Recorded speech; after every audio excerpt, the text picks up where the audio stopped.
ఆ సీనియర్ నేత ప్రతిపక్షాన్ని చీల్చి చెండాడిస్తుంటే మా సారు సూపరు అని అధికార పార్టీ తెగ సంబరపడింది.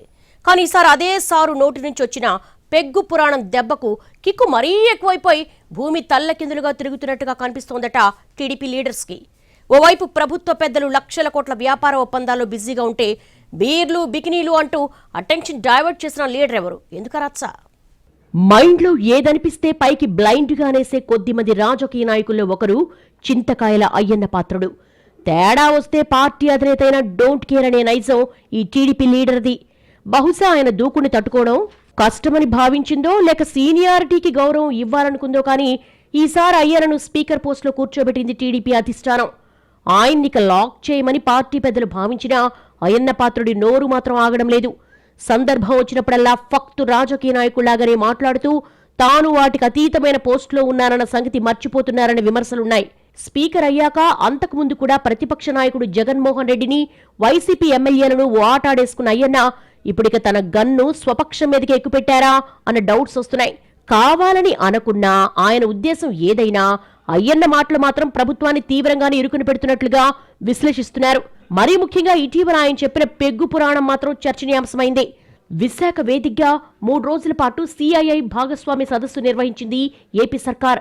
ఈ సదస్సులో మొత్తం 13.25 లక్షల కోట్ల పెట్టుబడుల ఒప్పందాలు చేసుకున్నామని ప్రకటించుకుంది. కానీ ఇదంతా ప్రచార ఆర్భాటమేనని, చిత్తశుద్ధి లేని శివపూజ చేసి ప్రజలను మాయ చేస్తోందని విపక్షం వైసీపీ ఎదురుదాడి చేసింది.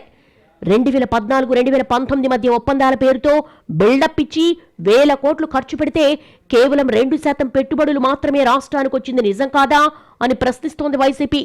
సమ్మిట్ నిర్వహణ, పెట్టుబడులకు సంబంధించి ఈ మాటలు నడుస్తుండగానే వాటన్నిటినీ డామినేట్ చేస్తూ అందరి దృష్టి అయ్యన్న మాటల మీదకి పోవడం, వాటి చుట్టూనే చర్చలు ఎక్కువగా జరగడం టీడీపీ అధిష్టానానికి కూడా మింగుడు పట్టం లేదట. అసలు ఈ పెద్ద ఆయన తెలిసి మాట్లాడుతున్నాడా, తెలియక మాట్లాడుతున్నాడా, నోటికి ఏదొస్తే అది మాట్లాడి మొత్తం తేడా చేసేస్తున్నారంటూ టీడీపీ వర్గాలు మాట్లాడేసుకుంటున్నాయట. ఓవైపు సిఐఐ సమ్మిట్ జరుగుతుండగానే విశాఖ వేదికగా ప్రాపర్టీ ఎగ్జిబిషన్ నిర్వహించారు. ఆ ప్రారంభోత్సవ కార్యక్రమానికి ముఖ్య అతిథిగా హాజరైన స్పీకర్ అయ్యన్న మంత్రులు, ఎమ్మెల్యేల సమక్షంలోనే తనదైన శైలిలో సెటైర్ చేశారు. విశాఖ అభివృద్ధికి, పెట్టుబడులు రావడానికి అనుకూల వాతావరణాన్ని సృష్టించడం అవసరమంటూనే పర్యాటకంపై ఫోకస్ పెరగాలని సూచించారాయన. అంతటితో ఆగితే బాగానే ఉండేది. అలా ఆగితే ఆయన అయ్యన్న ఎలా అవుతారు? గోవా తరహాలో విశాఖలో కూడా ఫ్రీ జోన్ అందుబాటులోకి వచ్చినప్పుడే టూరిజం ఆశించిన స్థాయిలో ఊపందుకుంటుందన్నారాయన. సరే, అది కూడా ఓకే అనుకుందాం. ఫ్రీ జోన్ అన్న మాటతో వదలకుండా దాన్ని పూర్తిగా విడమర్చి చెప్తూ ఇచ్చిన ఉదాహరణలే ఇంత రచ్చ కారణమవుతున్నాయి. సముద్రాన్ని చూస్తూ టీ తాగిపోవడం కోసం విశాఖకు పర్యాటకులు రారని, భర్త 2 పెగ్గులేస్తుంటే పక్కన కూర్చుని భార్య ఐస్ క్రీం తినేలాంటి ఎకోసిస్టమ్ డెవలప్ అవ్వాలన్నది ఈ పెద్ద ఆయన అభిప్రాయమట. సందర్భం అవునో కాదో అంటూనే అయ్యన్న లేవనెత్తిన ఈ పెగ్గు పురాణం మహిళా సంఘాలకు మంటెక్కిపోయేలా చేస్తుంది. తక్షణమే స్పీకర్ తన వ్యాఖ్యలను ఉపసంహరించుకోవాలని డిమాండ్ చేస్తున్నాయి. మరోవైపు వైసీపీ సైతం గట్టిగానే తగులుకుంది. బీర్లు బికినీల గురించి మాట్లాడటానికేనా మీ పెద్దరికం అంతా అని ఎదురుదాడి చేస్తోంది. ఇక్కడ మహిళా సంఘాలు వైసీపీ విమర్శల కంటే ఎక్కువ తలకొట్టేసుకుంటోంది స్వపక్షమేనట.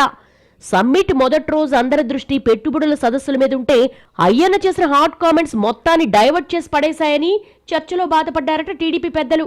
వాస్తవానికి అయ్యన్న ఈ తరహా వ్యాఖ్యలు చేయడం ఇదే మొదటిసారి కాదు. గతంలోనూ టూరిజం కాంక్లేవ్లో వైజాగ్ బీచ్కు గోవా తరహాలో అనుమతులు ఇవ్వాలని ప్రతిపాదించి తీవ్రమైన చర్చ కారణమయ్యారు. అప్పుడు సందర్భం వేరు, కేవలం వాటిని అయ్యన్న వ్యక్తిగత వ్యాఖ్యలుగా చూశారు. కానీ సిఐఐ సమ్మిట్ మొదటి రోజు ఇష్యూ డిఫరెంట్గా ప్రొజెక్ట్ అవ్వడం చర్చకు కారణమైందట. దీని వెనక ఉద్దేశాలేమైనా అయ్యన్నతో అంత ఈజీ కాదని మరోసారి టీడీపీ పెద్దలకు అవగతం అయిందన్న చర్చ మాత్రం నడుస్తోంది. ఇదంతా చూస్తున్న వారు మాత్రం అతడు సినిమాలో నాజర్ను ఉద్దేశించి బ్రహ్మానందం అన్న డైలాగును గుర్తు తెచ్చుకుంటున్నారట.